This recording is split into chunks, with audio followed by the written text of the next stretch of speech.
Welcome to Central Georgia Focus. I'm your host today, Fredrick Price. We're talking about crime prevention and how the community can play a role in taking criminals off the street. Our focus this week, the Macon Regional Crimestoppers, a nonprofit with 23 years of service across Central Georgia. Joining us to talk about how this organization is Warren Selby. He's the chairman of the Macon Regional Crimestoppers. Thanks so much for being with us today. Thank you for having me. So oftentimes after our stories, we'll say call 877-68-CRIME. And that leads to a tip line, but kind of tell us a little bit about that. I mean, what does that mean, especially when you think about the escaped inmates, and you all have had a lot of tips from that tip line too? Well, the whole basis of our program is that someone other than the criminal knows about the crime. So when you take the basis of our program and expand that, we're looking for the community to get engaged and help make Central Georgia safer. So when a crime is committed or we're looking for an individual, we ask for the public's help. And it's through you, the media. Channel 13 has been with us for 23 years now. Saw Jeff Dudley yesterday and Barbara Temple and Frank Malloy, and thanked them for all that, because every one of our weekly segments have been filmed by 13MAZ over that 23-year period. So that's how we reach the public, is through the media. Obviously, social media is a big part of the world today from when we started 23 years ago, but we're just asking the public to give us information. Solving a crime is like a puzzle. It takes little pieces of the puzzle to get the picture. So someone may call and say, hey, we saw a certain color vehicle. For example, the escaped inmates. Remember, there was a certain vehicle that that law enforcement was looking for, and we got calls from people that said, hey, we've seen that color vehicle. We got calls from, it was in an alley in Macon to an abandoned lot. I mean, we got all sorts of calls. And then, of course, eventually the car, as you know, was found over in Baconsville, just across the river. And you said that you saw our general manager here at WMAZ and some other fellow 13ers, if you will, at a luncheon. And that's kind of how you all raised money for this. Talk a little bit about that too, because I thought that was interesting. In our 23-year history, we've paid out now over $1.1 million in reward money. All that reward money comes from the community. It comes from individuals, sponsors, it comes from other nonprofits, it comes from businesses, again, that support our program. So we have a luncheon once a year to where we honor and thank our law community supporters. And keep in mind, there's three parts of Crimestoppers: the community, law enforcement, and the media. And all of them were there with us yesterday, had 500 people plus, and it's just an opportunity to say thank you. I would say of those 500, probably half or close to half were law enforcement partners from the 8 counties that we serve, plus local, not only local, but state and national, GBI, ATF, U.S. Marshals, U.S. Attorney's Office, I mean, a whole host of people. Most of the time when they come together, it's not a good thing because something's happened, but our event is one that they can come celebrate and enjoy seeing each other, and it's just a day of celebration for our program, and that's how we raised over $101,000 yesterday, so it was a great day. Amount of money, to say the least. Let's also talk about, just the history of Macon Regional Crimestoppers. More than 2 decades, 23 years of doing this. I mean, where did the idea come to say, let's have a tip line for people to call in these crimes that they're seeing across the community? Well, 24 years ago, before we started the program, we were looking for community engagement programs for public safety. You know, there's all sorts of programs for young people, there's all sorts of programs that churches have, but there's not a lot where people can get involved and support law enforcement and public safety.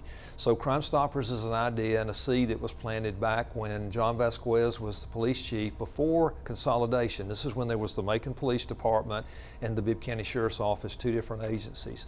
So it was under John Vasquez's watch that we formed Macon Regional Crimestoppers. We had a steering committee. That steering committee's job was to define the geographic location, and we did 8 counties, which is Bibb, all contiguous, and Baldwin, to set up all sorts of bylaws, again, which we did. I've served as chairman for those 23 years, and like I say, 24 if you go back to the year that it took us to kind of plan.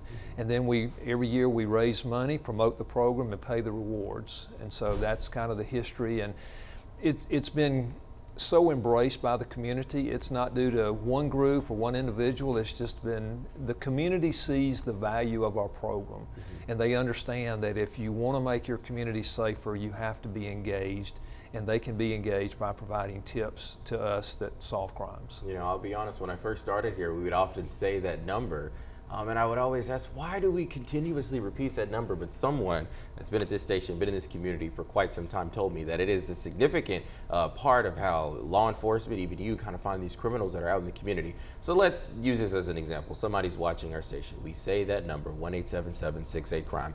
They call. What's the process after that? What happens So next? what happens is we have a tip line, which you'll be calling in on.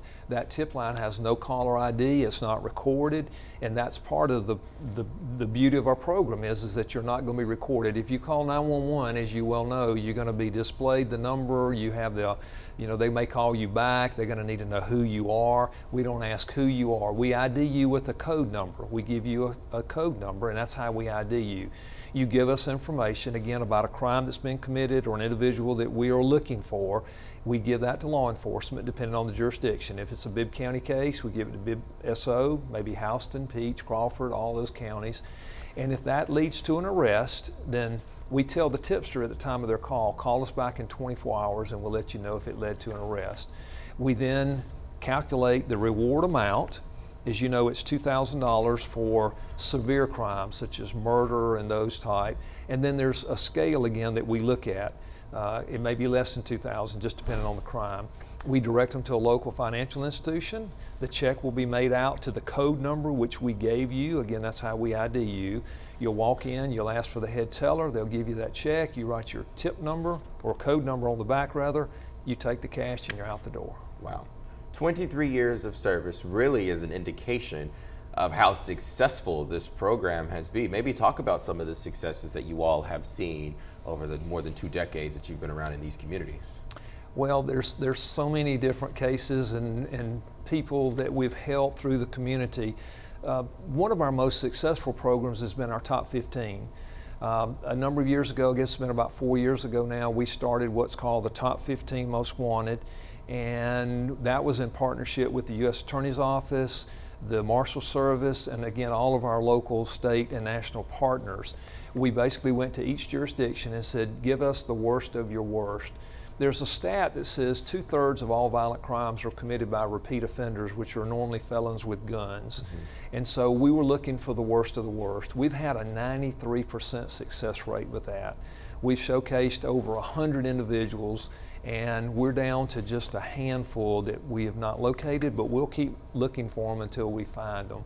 So that's probably been one of the biggest successes that I think we've had in the last few years. We've also had some community cleanups where we've gone into areas and partnered with churches to where there is illegal activity like shot houses going on, and we go into those neighborhoods and help clean them up. So, we reach out in the community and we engage people, again, is what we're about, is we want people to be engaged to make their community safer. Warren, we're going to head to break. Really an insightful conversation. But when we come back, we're going to be talking about plans you already maybe have as you hit the stores for the holiday season.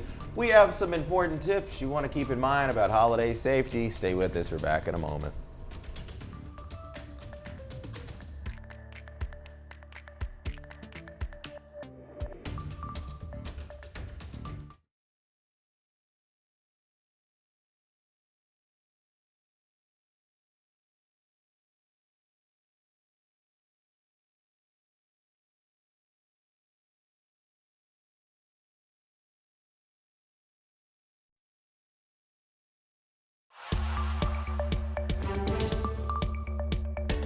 Welcome back. We are joined by Warren Selby. He's the chairman of the Macon Regional Crimestoppers. You're having a really good conversation and talking about how the community works with the Macon Regional Crimestoppers to help get criminals off the streets. So what are some of the tips that you can share to remind people to stay safe during the holiday season? Because as we approach the holiday season, a lot of people are going to be out, shopping for their loved ones and things like that, and they really want to stay safe while they're doing it. They do, and let's start with your home. One of the first things you need to do is just be aware of your neighbors. Neighborhood Watch is probably one of the best programs there is out there. Miss Judy Gordon has been a part of the Neighborhood Watch, and I'm sure you've met Miss Judy, and that's where you're looking after your neighbors. So, during the holidays, there's a lot of people coming around neighborhoods. Sometimes they're driving through the neighborhood looking at Christmas lights. Sometimes there's deliveries. And so you just need to know who's in your neighborhood and who shouldn't be in your neighborhood. So then you need to look at things like locks on doors. You need to have deadbolt locks. Do you have the landscaping around your house to where it's cut back where someone can't hide? Do you have lighting around your house, to where, again, motion lights are out there in the market now where if someone's around your house, that goes off. I've heard a lot of people tell me, well, security cameras and alarm systems don't deter crime. Well, in a way they do. I've had a lot of people say just the fact that you have a sticker or a sign that says you have an alarm system tells a criminal, well, that may not be a house that I want to go and visit, because again, Ring cameras, for example, not to mention anyone specific, but that's one that's out there, have helped deter crimes in a lot of cases. So that's just a few items need to be conscious. When you do have gifts and things that come, or if you go buy items, as people start setting boxes and debris out by the street, just be conscious if you buy a 50-inch big screen TV and you put that empty box out there by the street, that there's people driving by that now know you have a new TV, and you just need to be conscious of those type things. Yeah, you certainly don't want to leave those big boxes. It's almost like a flashing sign that, hey, I got new items, in my house. So. Well, then you get into the social media aspect. I'm a big believer that if you are out traveling during the holidays, I know people love social media, but there's times where you just need to maybe keep close to yourself where you're traveling and where you're going till maybe afterwards or somewhere, because again, criminals are opportunists and they're looking for houses that they can go to that someone's not there and so forth. Now, one of the biggest deterrents I still believe to crime at your home is what I call 4 legs and teeth. Dogs are really good deterrents. I mean, when you knock on a door or you go around a house and a dog starts barking, none of us know the size of the dog, the mentality of the dog. You just really don't know what you're about to encounter. So a lot of times when people say, well, I can't afford an alarm or a camera system, well, most everyone has a dog. And so that's a huge deterrent. But what about those people who are out doing their holiday shopping? Perhaps they're at an outlet mall or a mall or just going from store to store. What are some tips on how they can keep themselves and even their children and other family members that are with them safe? One great thing is to travel in more than one person, so that you are with a relative, a friend, or someone else, so that you travel in groups, and use the holiday season as an opportunity to be with friends and family so that when you do go out. Another is to certainly be aware of your surroundings. I'm an early riser, so when I come to the office in the mornings and I stop and get fuel, I'm always aware of who's around me. I've actually had someone come up on me before that I did not see, even though I'm aware of my surroundings. And we do have people that are panhandling, and that's true in every community. And you have homeless in every community, and we want to help those people. But once you start offering money and those type things, you just got to be really careful, because you don't know who you're offering it to. But so those a few. The other is, as you purchase items, make sure you put them out of sight. If you're buying items that you're at the mall and you want to buy something, put it in the trunk, or don't put it in plain view. That's the same with things like computers or anything else. And make sure you lock your vehicle.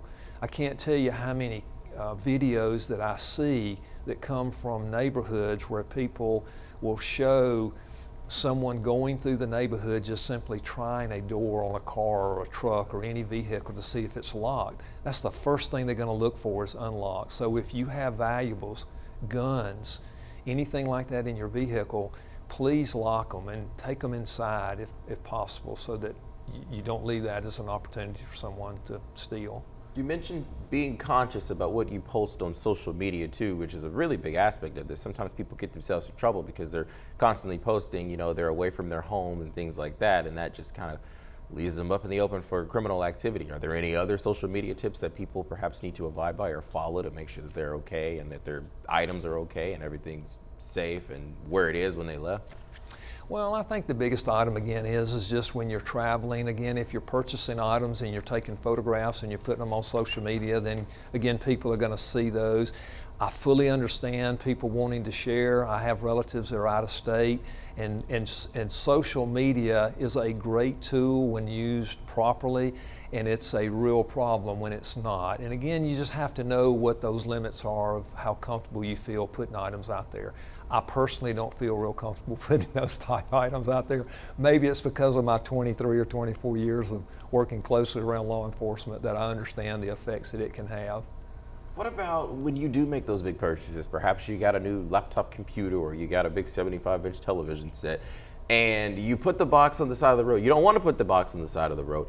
What's the best way to dispose of that? How could you not leave yourself open for criminals to come in and Well, enter? you could always destroy the box in some fashion of cutting it up into smaller pieces, putting it in your canister. In Bibb County, for example, in most places you have the canisters that you put your debris. There's recycle centers, some of the rural communities. Just don't put it outside. Take it to the recyclable areas so that you can, put it in the bin or whatever pretty quickly. Again, leaving those type items outside is just, again, shows everyone.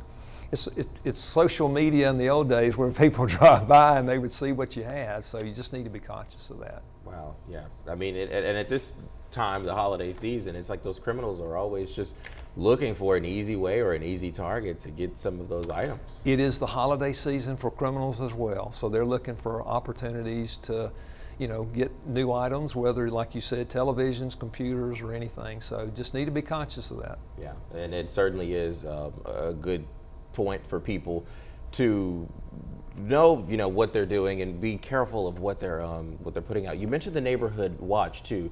How can people really get involved, and how can that really be helpful for those people that may be away traveling, for instance?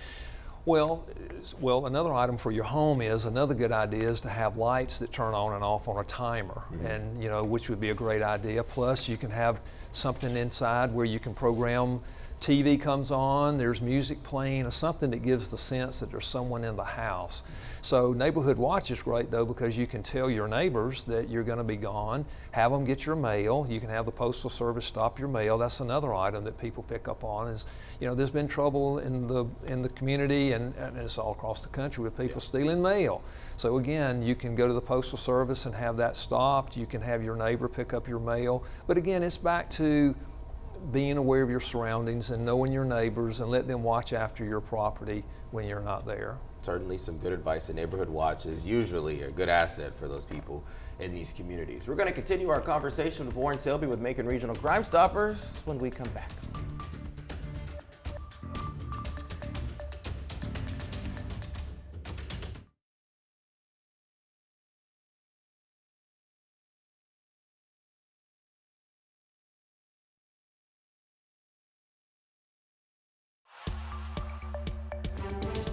Welcome back to Central Georgia Focus. We're continuing our conversation with Warren Selby. He is with Macon Regional Crimestoppers, and you all have been a service in this community for 23 years. Now, something that you just mentioned to me, the recording devices inside of your home, and you even have a personal story as to how important these can be. I've actually been through 2 fires. As I was a teenager and I was away in college, I came back home to a fire that my parents had had, and the fire started from a refrigerator cord, went up the wall, went into the attic, and the smoke damage was the worst. But anything that was in the attic, and a lot of people love, storing items in their attic, but things that you lose like photographs and those type things back in those days you can't replace. They're not digital like they are today and so forth. But recording not only things like serial numbers, like if you have, again, it can be televisions, it can be power tools, it can be guns, and then taking photographs in each room and then documenting in case you had a theft, in case you had a fire, is certainly very valuable, because not only when law enforcement comes if you've had a theft, but if you had a fire and you certainly have an insurance company that you're trying to deal with, if you have a photo and you have serial numbers that you can go back and trace the cost and calculate the cost of those items, it's very, very valuable. The second one I had was at my office, and it was from a refrigerator cord that went up a wall and went up into the attic space, and the smoke damage again was very bad. But we had very good detail information, and we were able to get back on our feet very quickly there in a matter of a few days in my office. But it's not any fun, I can assure you. So that's just some information that can be very valuable to you down the road. It may seem like it's cumbersome to do when you're doing it, but it's very valuable. And I'm if you sure have a problem. For someone that's watching this, that is some valuable advice. And then from what I'm noticing with Macon Regional Crimestoppers, it's more than just trying to track down those criminals. You all do a lot of good things in this community too. Talk about that. Oh, absolutely. You know, as I mentioned, let me mention one thing. Captain George Meadows with the Bibb County Sheriff's Office is a huge asset, and he has a email alert that goes out periodically. So anyone that's listening today that wants to get on that email alert could contact the Sheriff's Office, and they can put you in contact with Captain Meadows. He's a really good guy and does a lot, and of course you know Judy Gordon. Mm-hmm. So, but you know, we do, Crimestoppers is also about prevention. You know, we certainly do want to get criminals off the street, but we also understand prevention. And we've worked in the schools, and you know, the prevention side being in the schools is letting kids know that they can report suspicious activity, again, just like in neighborhoods, and we have a reward scale for kids in the school. You know, the biggest fear factor we all have is a shooting. As we've seen across this country many times where you have mass shootings. And in most every case, there's been a study that has shown that someone other than the shooter knew that it was going to happen before it did. There was a lot of signals. You may know that there's information coming out now of shootings that happened in the last year or two that there's, you know, that we should have recognized those. The problem you get into with young people is that there's a fine line there of age and protecting them, you know, that really is an issue of sharing information sometimes. But again, we're just telling kids, hey, if you know of something, help protect your friend, because you don't want you or your friend to certainly, you know, have a problem in school and there be an active shooter. That's our biggest fear factor. So how can students be a part of this Student Crime Stoppers program? Do they need to talk to a school official, perhaps a principal, or call you?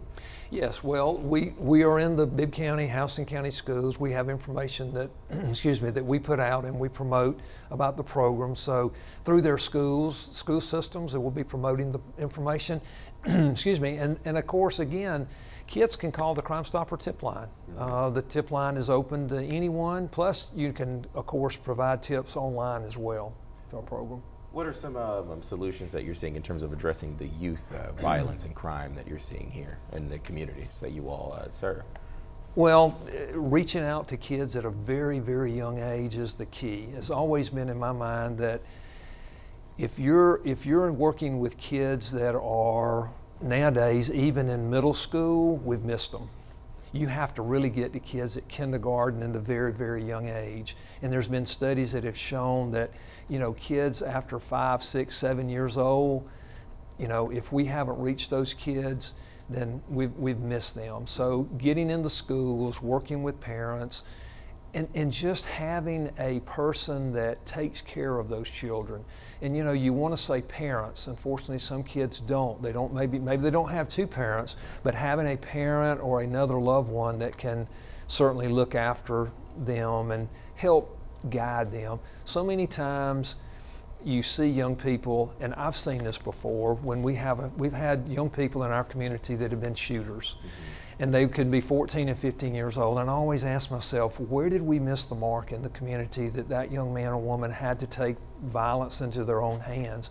And we actually interviewed some of them. In one particular case, they interviewed the young man, and he said that he had been bullied so much in the school and in the community that he felt like there was no one to turn to, and that he had to take this into his own hands. And as a result, he found a gun and he shot the young man that had been bullied him. And I feel like at times that we've missed the mark with some of those young people. They don't need to be raised on the street. They need to be raised by people that care, and that's where the community needs to reach out. Yeah, the community certainly does need to reach out. Warren, I do thank you again for being here. It's always good to talk to you about this wonderful program that you all have and that you all have been doing for 23 years, and you're going to continue to serve this community too. And of course, if you ever have a tip about a crime, let them know that number. It's on your screen, 1-877-68-CRIME to earn your reward. Thanks so much for joining us. I'm Fredrick Price. We'll see you next time for Central Georgia Focus.